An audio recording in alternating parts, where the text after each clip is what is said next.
cada familia y cada hogar aquí representado, y Dios toca nuestro corazón, usa el mensaje de tu palabra, dirígeme Dios para bendición a tu pueblo aquí reunido. Te lo pido en el nombre de Cristo. Amén. Amén. Pueden tomar asiento, hermanos.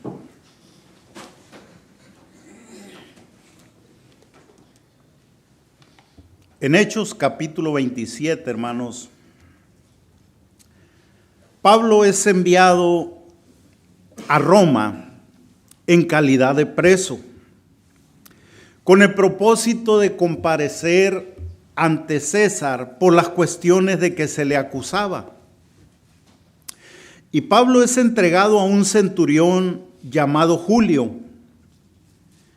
Julio era un buen hombre, con muy buenos principios.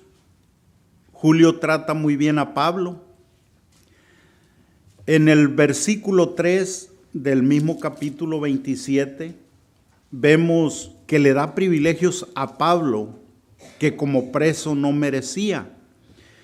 Dice así en el versículo 3, otro día llegamos a Sidón y Julio, tratando a Pablo con humanidad, permitióle que fuese a los amigos para ser de ellos asistido. Un preso que tiene libertades para convivir con sus amistades. Pero hombres buenos, hermanos, también se equivocan. Julio era un hombre bueno.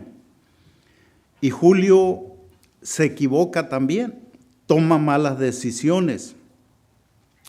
Porque en el versículo 10 y 11, Julio no daba crédito a las palabras o al consejo de Pablo, sino que más bien le daba crédito a otras personas. Mire ahí el versículo 10 y 11 dice, diciéndole: varones, veo que con trabajo y mucho daño, no solo de la carga y de la nave, mas aún de nuestras personas habrá de ser la navegación. Es Pablo hablando. Mas el centurión creía más al piloto y al patrón de la nave que a lo que Pablo decía.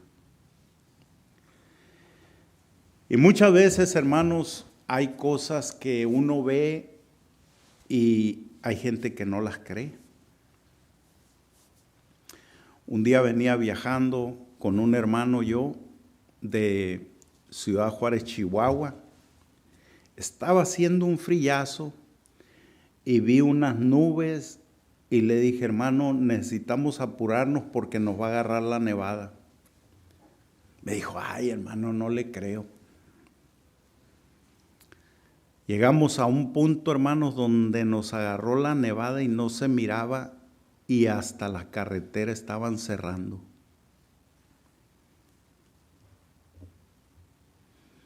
Ya está de más decir en ese momento: se lo dije, se acuerda, ya no sirve ni funciona lo demás, hermano. Yo le advertí: no, ya estamos en medio de una situación donde hay que tener precaución. Y ahí nos quedamos entrampados un rato por la nieve, el mal clima. Entonces, aquí Julio toma una mala decisión, no cree al consejo de Pablo y decide navegar y dejar buenos puertos. ¿Y sabe por qué era la causa que dejó buenos puertos? Y muchas veces es la causa por la que usted y yo nos metemos en problemas también. Mire lo que dice el versículo 8. Y costeándola, difícilmente llegamos a un lugar que llaman Buenos Puertos, cerca del cual estaba la ciudad de Lasea.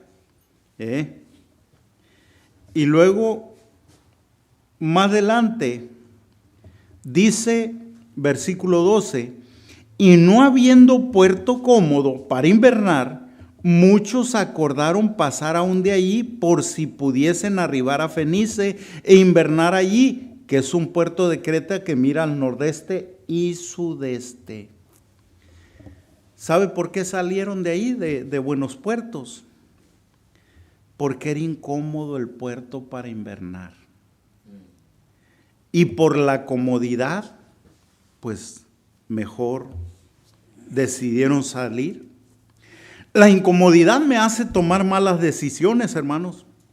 Sabe, muchas veces nosotros también tomamos malas decisiones porque no me siento cómodo, no estoy a gusto, no estoy tranquilo y tomamos malas decisiones. Aquí ellos toman una mala decisión porque el lugar era incómodo para invernar. Entonces, ellos salen, toman su mala decisión y enfrentan problemas. Una vez que salen de ahí, de este lugar llamado Buenos Puertos, vienen los problemas. Mire versículo 14 y 15. Mas no mucho después dio en ello un viento repentino que se llama Euroclidón, un huracán, hermano. Siendo arrebatada la nave y no pudiendo resistir contra el viento, la dejamos y éramos llevados a la deriva. Ya no podían controlar la embarcación. Y dice, habiendo corrido a sotavento de una pequeña isla que se llama Clauda, apenas pudimos ganar el esquife. El esquife, hermanos, es las pequeñas embarcaciones o las canoas o lanchas que van agarradas alrededor de una embarcación grande. Esos botes son los salvavidas. Cuando un barco tiene problemas, en esos pueden salir a tierra firme. Y ya lo estaban perdiendo y si apenas lo pudieron rescatar. Entonces, ellos enfrentan los problemas sin dar solución, se quedan a la deriva sin saber qué hacer. Porque dicen, nos dejamos. Ya dejaron la nave a ver a dónde la llevaba el viento. Y vemos que el problema continúa. Porque dice, mas siendo atormentados de una vehemente tempestad, al siguiente día lijaron, y al tercer día nosotros con nuestras manos arrojamos los aparejos de la nave. Y no pareciendo sol ni estrella por muchos días, y viniendo una tempestad no pequeña, ya era pérdida toda la esperanza de nuestra salvación. Ya tenían perdida la esperanza de salvarse de ese naufragio. No sabían qué hacer. Dice que comienzan a lijar, a arrojar todo para aligerar la carga de la nave. Dice que ellos arrojaron los aparejos de la nave. Había dos aparejos de aquel tipo de embarcaciones. Los aparejos, el conjunto de redes para pescar. En aquellos años, hermanos, los viajes que hacían en ese tipo de barcos, era muy importante las redes para pescar, porque mucha de la subsistencia de los marineros de aquella época era del alimento que ellos sacaban del mismo mar, porque las embarcaciones de aquella época no contaban con equipos refrigerados como hoy en día para llevar alimentos y conservarlos por tiempo. Ellos tenían que sacar del mar el alimento. Llevaban algún grano, porque habla también que ellos llevaban trigo. Arrojaron, dice, los aparejos de la nave, el conjunto de redes para pescar, chinchorros, qué sé yo. Y el otro tipo de aparejos era el conjunto de velas pequeñas que se levantaban sobre la cual soplaba el aire para dirigirlo y guiarlo hacia la vela mayor. Esa era la vela que iba al palo central del barco. Entonces esos aparejos lo bajaban las velas, alijaban y dejaban que el viento los llevara, para que ya no soplara sobre esas velas y balanceara la embarcación. Pero dice que arrojaron también el conjunto de velas pequeñas, que eran los aparejos de la nave, tanto de pesca como de navegación. Y luego dice que se estaban deshaciendo de todo esto y aligeran la carga. En el versículo 38 vemos también, dice, y satisfechos de comida aliviaban la nave echando el grano al mar. El grano. Ese grano les servía de alimento, qué sé yo, trigo, arroz, no sé qué otros granos, pero dice echando el grano al mar. Eran granos de los cuales se alimentaban, aparte de lo que ellos pescaban, y los arrojan de la embarcación para aligerar la carga. Ponte a pensar en una cosa, hermano. Algunas veces vas a tener que tomar decisiones en las que tengas que deshacerte y despojarte de cosas que son muy necesarias para tu subsistencia. Si un huracán en tierra causa estragos y gran daño, imagínate un huracán que te agarre en medio del mar y sacuda la embarcación de un lado a otro. Cuando hay amenazas de huracanes, se cierran los puertos, no salen los barcos, pero a ellos los agarró ya navegando. Entonces, ¿cómo sería la situación? Cuando tienes que arrojar al mar, deshacerte de cosas que te sirvan. Ellos arrojaron los aparejos de la nave, echaron los granos que les servían de alimento al mar. Y si pensamos en la obra de Dios, el misionero muchas veces, hermanos, tiene que dejar todo aquello en lo que confía para ir y servir a Dios a otro lugar. Tiene que dejar familiares, tiene que dejar amigos, tiene que dejar incluso su iglesia donde él nació, creció y se desarrolló. Y tiene que dejar todo aquello para servir a Dios, para ir a otro lugar. Y solo pone su confianza en Dios, a quien sirve. Porque no está confiando en riquezas, porque no las hay. Porque no está confiando en un buen respaldo financiero, porque no lo hay. Porque no está confiando en que tengo para mi subsistencia de aquí a 2, 3, 4 años, porque muchas veces no la hay. Cuando yo me fui al campo misionero, hermanos, en los 90, ya en el 96,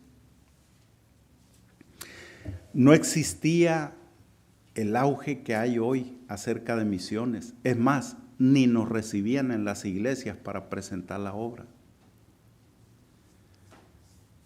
Había iglesias que nos decían, pues a mí nadie me ayudó, yo aquí empecé solo. Ráscate con tus propias uñas. Lo que no entendían los pastores de aquella época es que íbamos a un país fuera de nuestro México. Íbamos a un país donde íbamos a enfrentar a trascender la barrera cultural, la idiosincrasia. Y íbamos a encontrarnos, hermanos, aunque se habla el mismo idioma, lingüísticamente hablando, hay palabras que significan todo lo contrario de lo que significan aquí en nuestro país. Cuando yo llegué a Nicaragua, yo predicaba y les hablaba, les decía a las mujeres que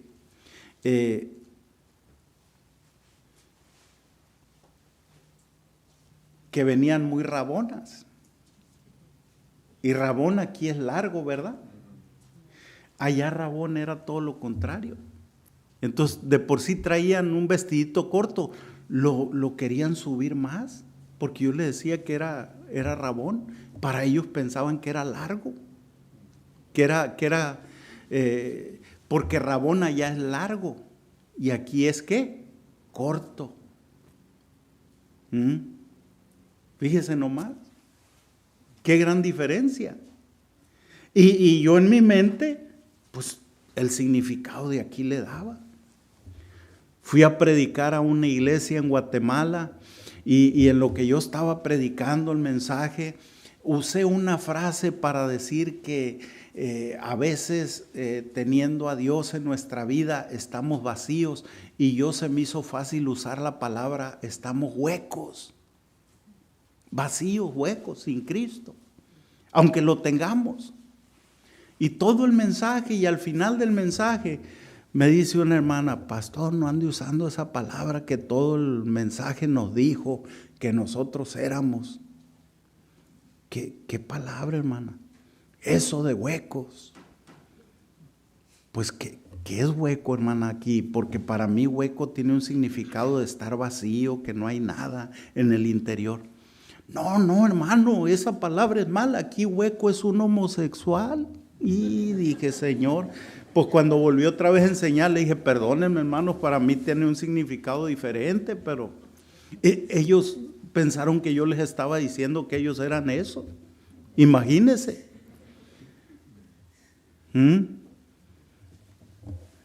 Y no entendía. Muchas palabras tuve que ir aprendiendo. Un niño iba caminando y luego le gritó a otro, y el otro se volvió y le pegó. Y viene llorando. ¿Y por qué lloras, mijo? ¿Qué te pasó? Es que me pegó aquel. ¿Y por qué? Pues le dije cute, dijo. Cute, pues ¿qué tiene que de malo que le digas cute? ¿Y sabe qué es un cute? Usted sabe qué es un cute. Yo dije, ¿por qué tiene de malo que es cute? Me dijo: es que cute es un pájaro, esos negros, un sopilote, y era un negrito, pues, y le dijo cute, pues se regresó y le pegó. Y después entendí, no, pues con razón le pegaron. Pero para mí no tenía nada de malo. Y son cosas que uno, hermano, tiene que aprender.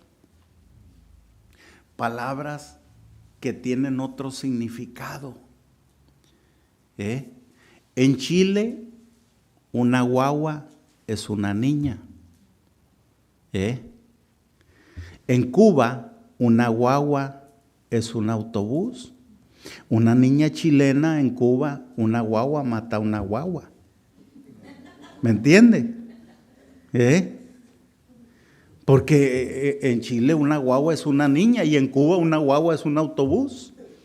¿Se da cuenta?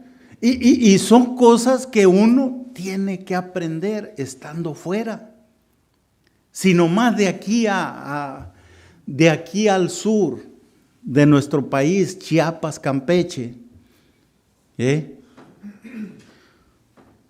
usted aquí dice: me voy a comer un menudazo. Y yo llego allá y me dice: hermano, ¿le gusta el mondongo? Mondongo, no, pues la verdad ni sé ni qué es. Y me van saliendo con un plato de menudo.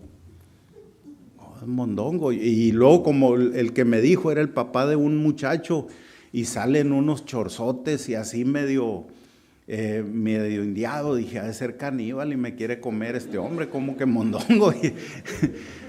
Y no sabe uno, hermano. Y eso es nada más aquí en nuestro país. Ahora imagínese ir a otro país. Yo tengo un cuñado que es peruano. Y me dice: ¿te gusta el choclo? No, pues no sé ni qué es eso. ¿Y qué es el choclo? Le digo: el choclo es un elote, hermanos. Y dije: no, hombre, si eso es un elote. En nuestro país es choclo, dijo. Y ponle palta ahí a la comida, le dice a mi hermana. Palta. Pues dije yo, ¿qué es eso? Aguacate, hermano. Entonces, hablan español, pero tienen nombres muy diferentes a los que nosotros usamos. Y te ofrecen algo allá y pues no saben ni qué es.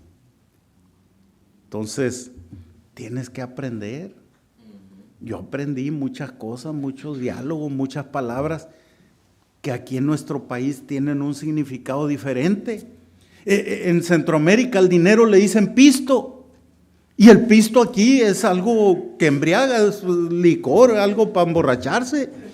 Y ya dice el que si trae mucho dinero, anda bien pisteado ese hombre. Dice. Y aquí anda bien pisteado, es que anda bien borracho. ¿Me entiende? Cuando recién regresamos nosotros de Centroamérica, llegué a una iglesia en Monterrey, iba a predicar, y mi hijo Leví, pues allá nació, allá se criaron todos mis hijos. Mi hijo mayor, cuando nos fuimos de aquí, iba de 2 años, y el que le sigue, Jepté, era un bebé de brazos, lo llevaba mi esposa. Entonces, allá se criaron. Y ellos aprendieron todas las frases y palabras de allá, conviviendo con los niños, creciendo allá. Y estaba ahí en la iglesia de Monterrey. Y llega mi hijo Leví y me dice, papá, ¿me das pisto? Híjole, yo estaba platicando con unos hermanos. Y los hermanos luego voltearon. Y le dije, pues para desviarlo, que se fuera, le digo, no traigo, hijo. ¿Y qué creen que me dice? Yo vi que dejaste un poco ahí en el carro, ¿lo puedo agarrar? Me dice. Híjole. Dije, Señor, ¿qué hago con este muchacho? Pues ve y agárralo, le dije. Y los hermanos se quedaron con la duda. Hermano, ¿qué es lo que quiere el niño? No, pues el niño, es que al dinero allá en Centroamérica le dicen pisto, le digo. Y él quiere comprar algo porque había un puestecito ahí en la iglesia y estaban vendiendo dulces y otras cosas. Y pues quería pisto. Y me dijo, voy y lo agarro, el que dejó ahí en el carro. Y agárralo, le digo. Entonces, se da cuenta cómo hay cosas que cambian. Y yo tenía que enfrentar todo eso. Y yo no me fui prácticamente sin un respaldo, hermanos, porque lo que yo recibía de apoyo estando allá en el campo no me alcanzaba ni para pagar la renta donde vivía. Gracias a Dios que Dios es el mismo Dios, aquí, allá y donde quiera que estemos. Amén. Y Dios suplió y proveyó. Amén. Tenía que trabajar para lograr el resto del sustento. Gracias a Dios, Dios me ha dado habilidades, hermano. Yo estudié una carrera, yo soy ingeniero electromecánico, mi especialidad es electricidad, pero en el transcurso de mi vida yo aprendí de soldadura con mi papá, aprendí de plomería con un tío, y aprendí de mecánica porque empezamos como hobby a correr carros de cuarto de milla. Entonces tronábamos los motores o las transmisiones y era un hobby muy caro y yo no era junior, no era hijo de papi y mami. Lo que yo y mi hermano trabajábamos se lo invertíamos a los carros. Entonces aprendimos a arreglarlos nosotros y así aprendí de mecánica. Por eso ahí vi una foto donde reparamos un motor para un pastor que se les descompuso su vehículo y su motor ya no servía. Y lo resucitamos. Entonces todas esas habilidades Dios me las dio y yo las puse a trabajar en el ministerio para subsistir, para sacar adelante a mi familia. Porque yo no podía decirle a mis hijos cuando me pidieran de comer, no, pues Dios no nos ha dado. No, es que las iglesias no me han ayudado. No, es que no hay. Yo tenía que confiar que de una manera u otra Dios nos iba a proveer. Y con trabajo, como quiera, Dios nos proveyó. Y ahí nos mantuvimos. El tiempo que Dios nos permitió estar allá, hasta que regresamos, hermanos, ¿sabe por qué? Porque las leyes migratorias de esos países centroamericanos son muy cambiantes. Y cambiaron las leyes migratorias, y cuando yo fui a renovar mi residencia para seguir viviendo allá en Honduras, tenía yo que comprobar un ingreso de cierta cantidad que yo no podía comprobar. Me pedían que comprobara $1,000 de ingreso y yo no recibía ni 200 ni 300, hermanos, $240, $260 es lo que recibía yo. Así entre pesos, calculando al dólar. Entonces me dijeron, si no puedes comprobar tus ingresos, no te podemos renovar la residencia, y me dieron un plazo para salir del país. Por eso regresamos. Pero lo que Dios nos permitió estar allá y establecer fue una bendición. Entonces, no pierdas la esperanza, no pierdas el ánimo. Aquellos ya habían perdido toda la esperanza de salvación. Y a veces nos desanimamos porque hay otros que quieren desanimarte. ¿Tú crees que a mí no me quisieron desanimar? A mí me dijeron, ¿qué vas a ir a hacer allá? ¿Vas a ir a matar a tu familia? Se van a morir allá. Hay mucha delincuencia, hay maras, hay guerrillas. Y sí las había. Pero ¿qué Dios, el que me estaba llamando, no sabía todo eso? Que Dios no entendía el problema y la necesidad que había allá y que no podía cuidar de mí. Ahora, no todo fue color de rosa, hermanos. Enfrentamos momentos difíciles. Fuimos asaltados, tuve accidentes, pasé por problemas. Pero Dios nos ayudó. No fue fácil. Pero confiamos en Dios. Porque tenemos un Dios grande. Y si tú pones tu confianza en Dios, a quien sirves,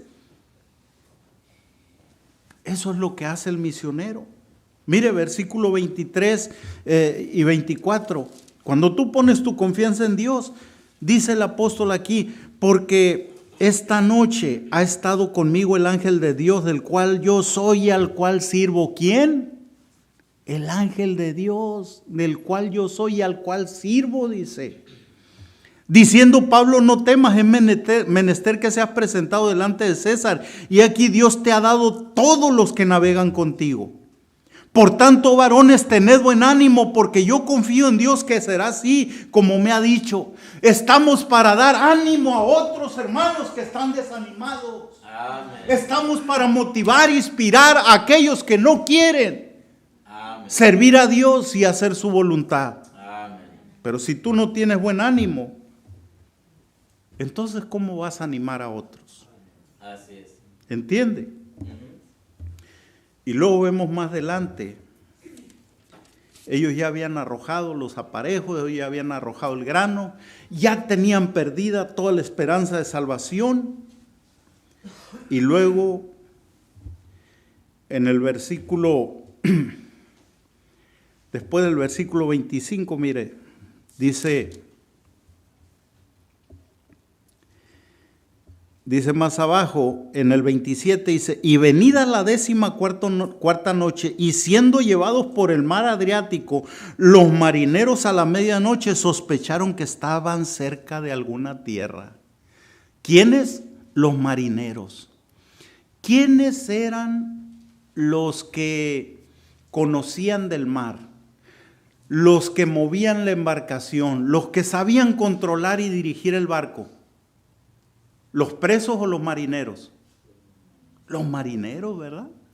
Y los marineros, dice, sospecharon que estaban cerca de una tierra. Y echando la sonda, hallaron 20 brazas. Y pasando un poco más adelante, volviendo a echar la sonda, hallaron 15 brazas. Una braza, hermanos, es 1,80 m. Entonces, cuando hallaron 20 brazas, eran 36 metros de profundidad. Y posteriormente hallaron 15 brazas, 27 metros. Por lógica, estamos cerca de la tierra. Y ahora los encargados de la navegación, los hombres de mar, los marineros, los que podían controlar y dirigir la embarcación, querían ahora huir de la nave. Querían huir de la nave. Mire, versículo 30. Entonces, procurando los marineros huir de la nave, echado que hubieron el esquife a la mar, aparentando como que querían largar las anclas de proa. ¿Qué dijimos que era el esquife? Eran las lanchitas, la embarcación en la que podían salir a tierra firme en cada caso de un problema, que el barco se hundiera o encallara o se destruyera. Y ellos ya habían echado el esquife allá a la mar. Los marineros querían huir de la nave. A los marineros, hermanos, no les importaba la vida de los demás. Y Pablo hace un llamado al centurión, le hace una observación muy importante.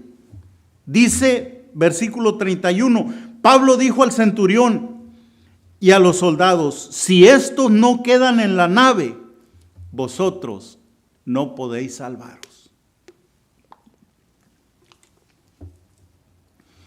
Si estos hombres, que son los marineros, los que pueden controlar y dirigir la nave, no se quedan, dice, no nos vamos a poder salvar.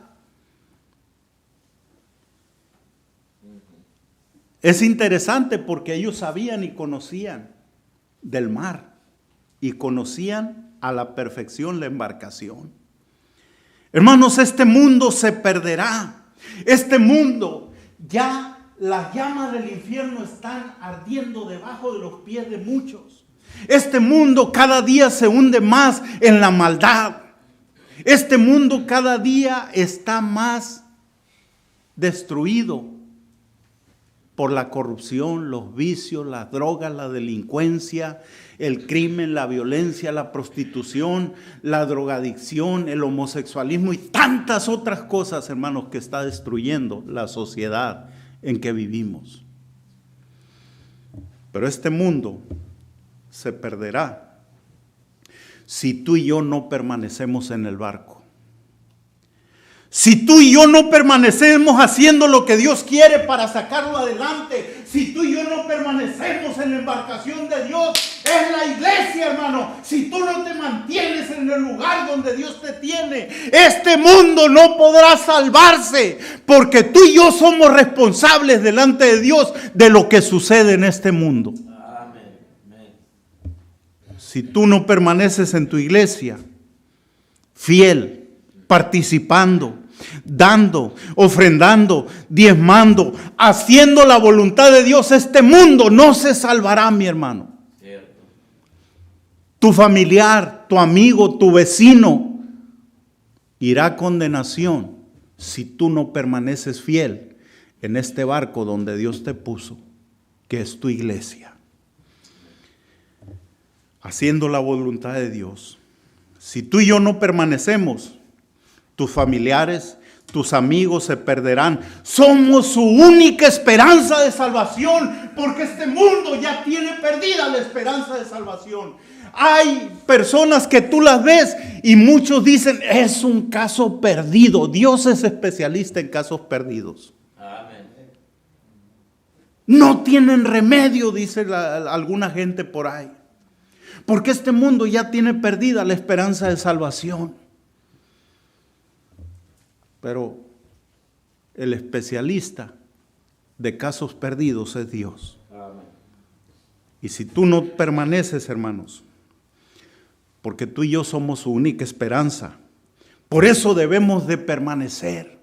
Por eso debes de soltar esas amarras que te mantienen anclado, que te mantienen inmovilizado. Hermano, necesitas seguir sirviendo a Dios, necesitas seguir caminando en la voluntad de Dios, necesitas mantenerte fiel. Debemos de ser la fuente de motivación y de exhortación para los demás. Mire versículos 33 y 34. Y como comenzó a ser de día, Pablo exhortaba a todos que comiesen diciendo: este es el 14º día que esperáis y permanecéis ayuno, no comiendo nada. Por tanto ruego que comáis por vuestra salud, que ni aun un cabello de la cabeza de ninguno de vosotros perecerá.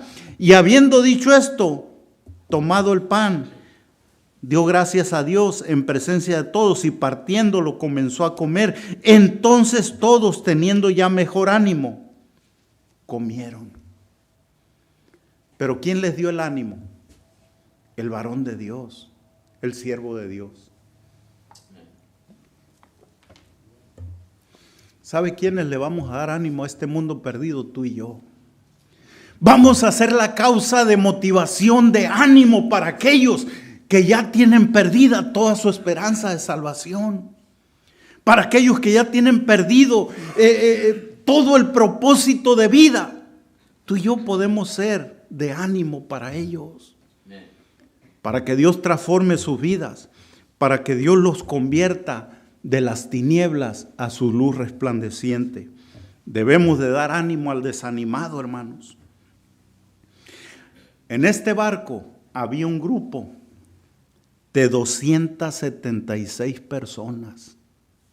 276 personas. Y muchos de ellos morirían si los marineros no permanecían en la nave. Si los marineros huían y salían y dejaban a la deriva esa gente que no sabía nada del mar, los presos y aún muchos de los soldados perecerían. Porque los marineros ya no les interesaba nada de eso. Ahora, todavía ellos están en problemas. Pero cuando los marineros permanecen en la nave, mire lo que pasa.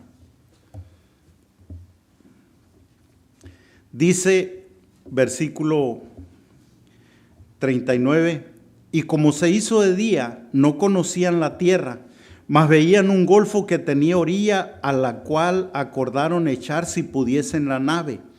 Cortando pues las anclas, las dejaron en el mar, largando también las ataduras de los gobernales, y alzada la vela mayor al viento, iban ¿hacia dónde?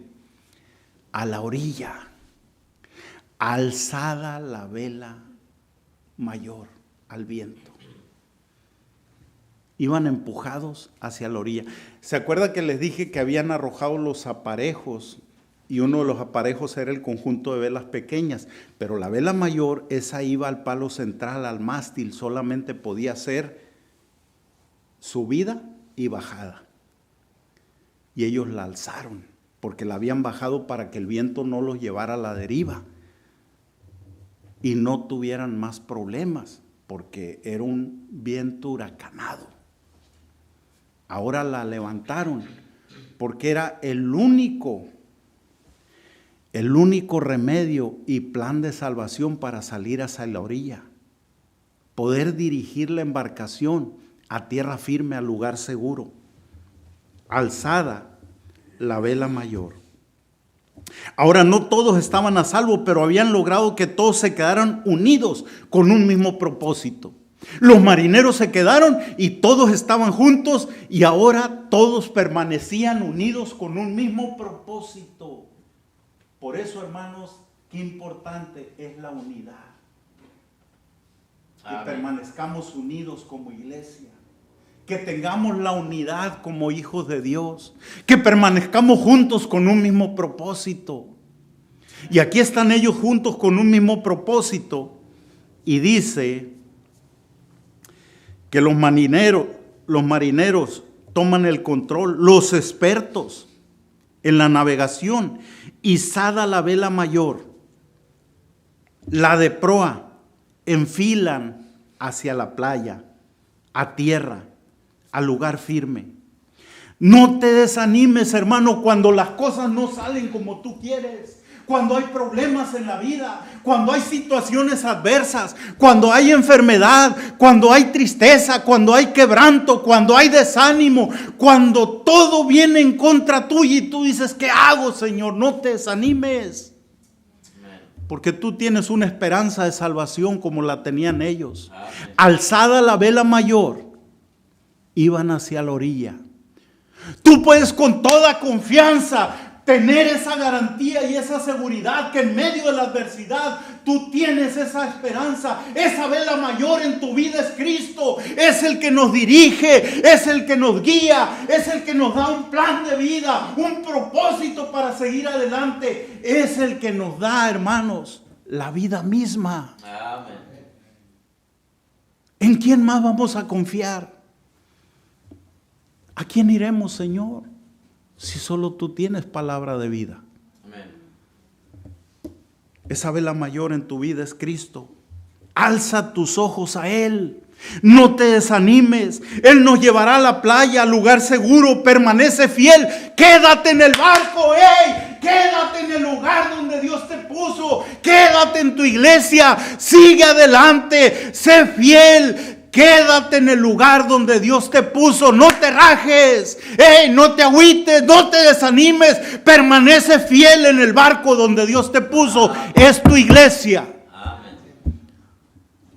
Porque si no permanecemos tú y yo, este mundo no podrá salvarse. Sigue adelante.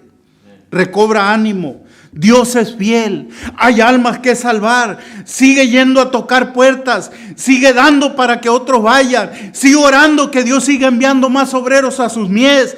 Sigue sirviendo a Dios. No te rajes, no te rindas. Si no permanecemos en la iglesia, este mundo no podrá salvarse. Los responsables para que este mundo se convierta somos tú y yo. Como iglesia, como hijos de Dios. ¿Qué decisión vas a tomar, hermano? Yo puedo desgañitarme aquí, gritando, hablando y diciendo tantas cosas, pero tú debes de tomar una decisión. ¿Qué vamos a hacer? La decisión siempre será nuestra. Tú y yo decidimos. O permaneces o te vas. O permaneces y sigues fiel. O permaneces haciendo la voluntad de Dios con un propósito. O te desanimas y te agüitas y dices hasta aquí llegué. Que Dios nos ayude. No te salgas. No huyas. No te vayas del barco. Porque si tú no permaneces, tus familiares, tus amigos, tus vecinos, la gente que tiene sus ojos puestos en ti, no podrá salvarse. Que Dios nos ayude, hermanos. Amén. Vamos a orar. Toda cabeza inclinada, todo ojo cerrado.